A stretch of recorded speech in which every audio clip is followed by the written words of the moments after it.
Hi everyone, welcome to another video, the last one of the year in terms of updates on competition. Quite a bit to get through, let's get straight into it.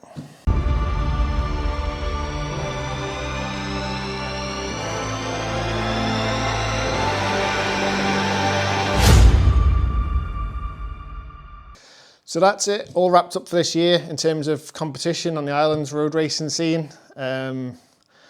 Eventually we got it done and it was a bit of a crazy last day.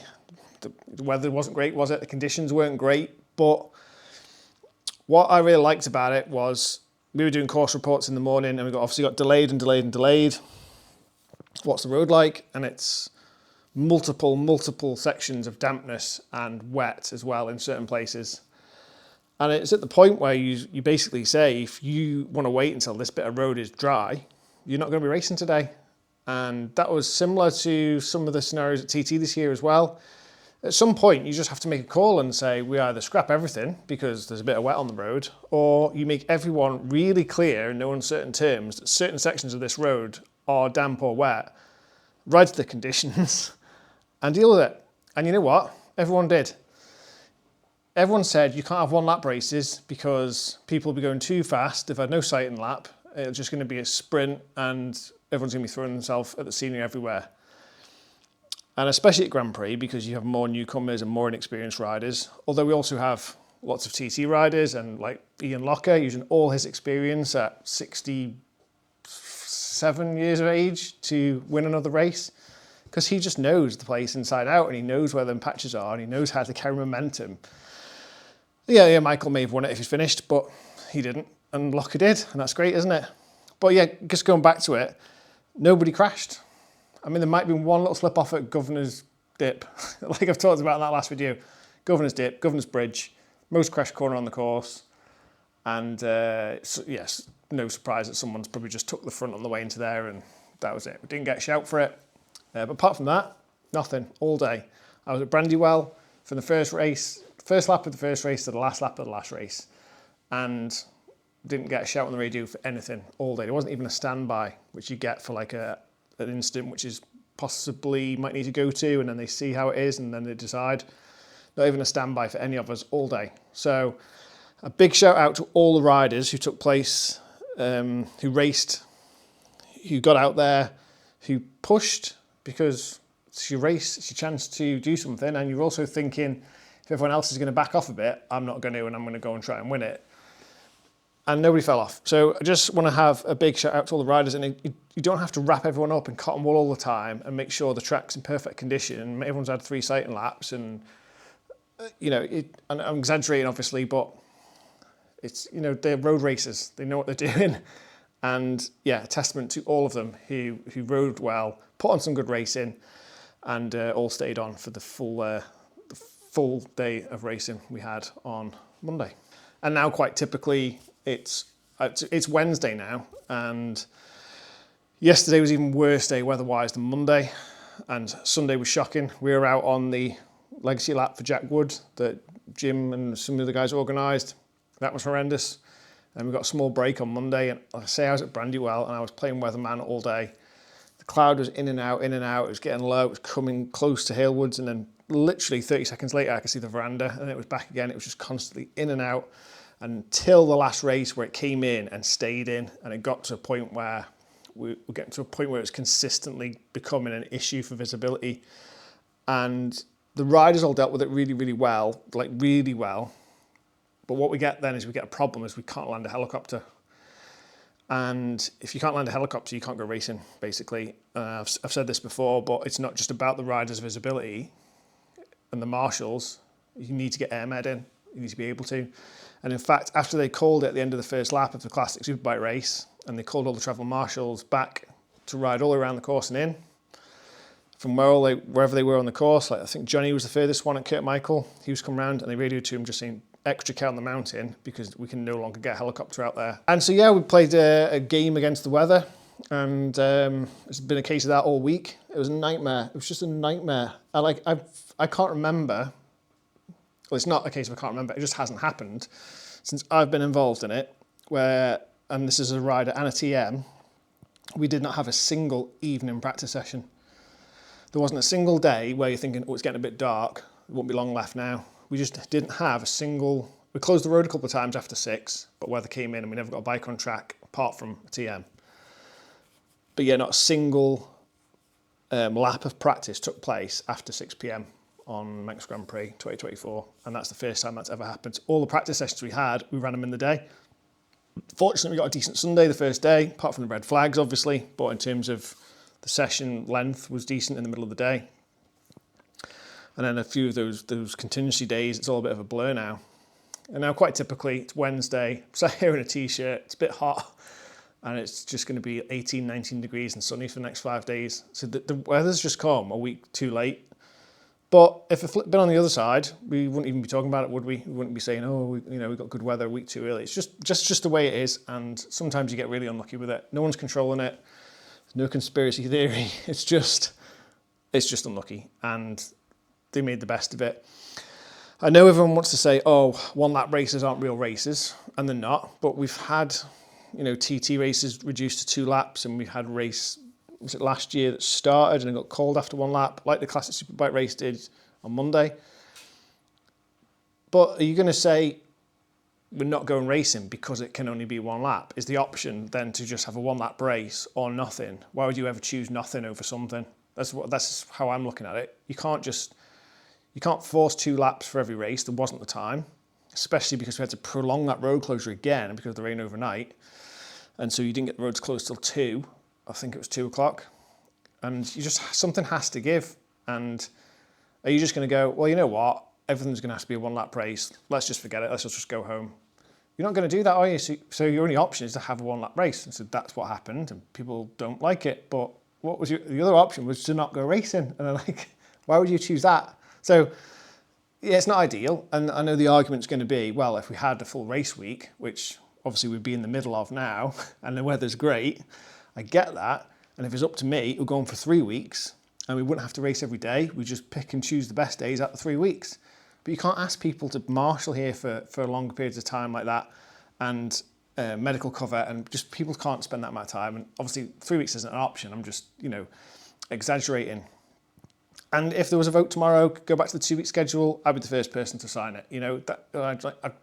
It's what everybody wants, isn't it? There's nobody I've spoke to who doesn't want that to come back. But for various reasons, it doesn't look like it's going to, at least not in the near future. And there's going to be all sorts of discussions and debates now about which way we go with the future of the event. But it's, I'm just speaking off the top of my head now, I've got no script. This is just how I feel and what I think about it. And don't take this as that's what the TT think, or even what the group of travel marshals think. It's just what I think, me personally, is that it should be the 2-week event and it should be what it was. And I don't know all the ins and outs of why it isn't. I just know that the Manx Grand Prix is essential for the future of road racing on the Isle of Man. And I saw people yesterday going, right, it's about time we just wind down the Manx Grand Prix now and put any funds that go into it into promoting a better and bigger TT event. And they're just people who don't come from racing. They don't get it, don't see it from the outside. You can look at any sport globally and just see the top tier of it.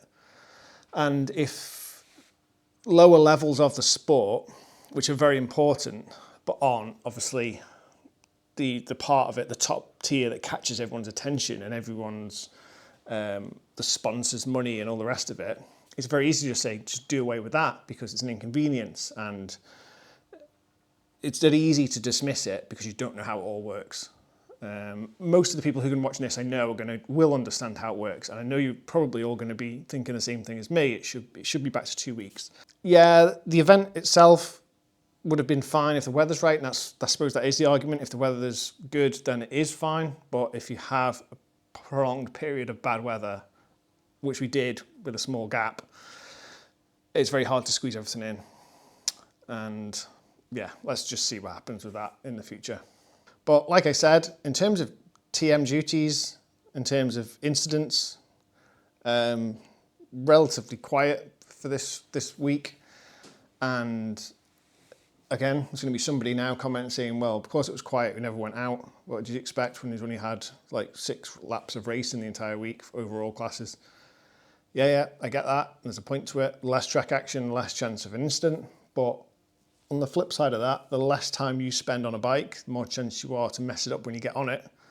And that's not just an opinion. That's that has been proven, that when you are held back from getting out on your bike, when you get to go on it, you tend to make mistakes. Not necessarily crashes, but they do ultimately lead to that. When mistakes happen around here, there isn't much room for error, and they do end up with people separating from their bikes. But yeah, I want to just say congratulations to all the riders for the way they rode. Just brilliant. Like people have said to me this week, God, it must have been a frustrating couple of weeks for you guys. It's like, yeah, it wasn't great, obviously, but far worse for the riders, far worse for the competitors. Imagine how I would have felt if it had been my newcomers year, especially. God, it was so difficult. So yeah, for all the people who've come from, especially if you come from the UK or even further afield, spent all that money and time to come here and work out how much it actually cost you per lap in the end. Yeah, really difficult. But again, what can you do? It's just one of those things. And I don't want it to turn into a moan about the Grand Prix this year, because when people moan about it, I will defend it, because it almost feels a bit like not a dig at us, because obviously it isn't, but when you're part of the event and you're trying your best to help it be a success, and then people slag it off, it's hard not to take it a little bit personally. It's probably been the one event that I wasn't really sad to see the back of. Let's just put it that way. It was a case of try and get as much done as we could on that Monday, which we did, and put it to bed and move on. Because, as I've said 100 times, people have very selective memories, and it'll soon be forgotten if we have a really good one next year. So let's just hope that we get what we deserve next year in some good weather for TT and Grand Prix, because it was bad for both this year, and it affects everyone: competitors, organisers, all the fans, and the spectators who come to watch. It just affects everyone's experience of the event. And so all you can do is hope for good weather, because there's no guarantees for it. Doesn't matter when you put it on, because like I say, if it had been on this week, this had been race week, we would have been really, really good looking at the end of this week and into the weekend, which would have been the bank holiday race weekend. So yeah, potluck, what can you do? Move on. So I spoke a bit about this last year to do with the bikes and what happens to those now. So mine are still sat right there behind the camera as it finished up on Monday. Eventually Honda will organise getting them back to the UK, and from there most likely they'll be going to a dealer to be sold on to the public. And if you're thinking of picking up a Fireblade and you fancy an anniversary one, which they do look so good, and they are amazing, I'm not just saying it because they give them to us, they are so good. This is probably the best year to get one, because there won't be anniversary ones like this again, well, at least not for another 10 years. But probably got the lowest mileage ones we've ever had. I think in terms of the bikes I've had, this is going to be the lowest mileage one, because literally the lack of laps we've had. I think mine's just gone over 1,300, and it's been in for its first service after we did the run in, and then it went in just before Grand Prix. And Grand Prix I've only done a couple hundred miles, genuinely just a couple hundred miles on it. And so it's had new brake pads and things like that. Honda will, I'm pretty sure they'll be changing the tyres now, because they've done TT and Grand Prix. They're still in really good order, and I cannot emphasise how good those Metals are. They'll probably switch them back to either their Bridgestone or their Pirellis. But if you ask me what tyres you should have on your bike, get those Metals on. Get those Mettlers Sport Tech M9 RRs. Had to read it off the sidewall there. I'm getting them on my R6. Next set of tyres that go on my bike. They're so good. It was freezing cold yesterday, and I came off the mountain and I wasn't even going hard. Go back to the grandstand, touched them, and they were so warm and soft. And then you can just feel the grip that's in them. They're amazing. Brilliant tyre, brilliant bike. Can't praise all the stuff enough. So yeah, if anybody wants to know the reg of my bike, it's probably been in the videos anyway, but it will have been. You've seen me changing the plate on the back. you'll know which one's mine, and she's beautiful. And yeah, someone buy it and enjoy it. It's just so good. They are so good. So thanks again to Honda for the bikes. But from here on in, that's it. Bikes will go back. Radios and stuff will all go back. That all gets collected up, not just from the TMs, but all of the Marshall's radios will get collected and then sorted, stored, charged, kept ready for next year. Anything that need replacing, get replacing. In terms of the gear, we just keep everything. So obviously this helmet, I'll still use it until I get my new one next year, but then she'll get retired and either go on the wall or in the cabinet. Yeah, so going forward from here for the rest of the year, I've got nothing to report for you. I've got no plans to do any riding now. All the weather's just got better this week. Winter's coming and I won't be doing much. Might see one of my bikes disappearing, might be letting one of those go. And I need to get this one, the one that's been on the bench ever since I've started making these videos, needs to get finished. I need to get back out on that, my first ever bike that I bought. We're talking with a few people about maybe squeezing a track day in, start next year before TT. We did that a few years ago, and I don't know that it will necessarily helps with your bike sharpness, but it definitely doesn't hurt. Go and do a couple of days at Alton Park or somewhere, Cadwell, somewhere that's a little bit up and down and a bit more roady than going to Silverstone. Unless Honda want to invite us out to Portimao for their annual launch, and I'll make you a nice little video and tell you how great the bikes are. If you want to ship us out to Portimao, just let me know. Alex should be watching this from Honda, so make sure you don't miss me off your email list for the invites in spring. But yeah, we'll try and get some stuff done. A lot of you guys have said after the gym video that you'd like to see the other TMs on, and generally some of the lads just don't want to, and that's fair enough, isn't it? Not bothered. But a few of them will, and it's always good to get the viewpoint and the opinion of somebody else rather than just me banging on at you about what I think. And it's good to have a conversation, I think, and just sort of sit there as a third person and just listen in. So I will get some of the other boys on, Darren's keen to do it, Johnny will. I want to get Richard on, but Richard lives off Island. Richard came down, we had him on the simulator yesterday, did some TT laps, he got his dad in. And that was interesting because Richard's dad, if you know, is part of the whole Wiz Norton thing. So he looks after all the rotary bikes and old school, basically. And you've gone from that to here's a computer game.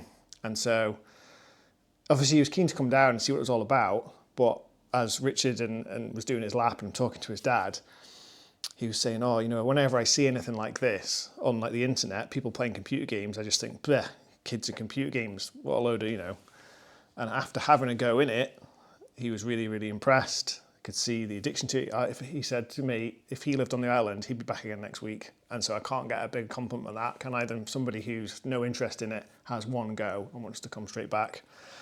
But yeah, Richard was in on the sim yesterday, did a couple of TT laps. He's pretty good at it, to be fair.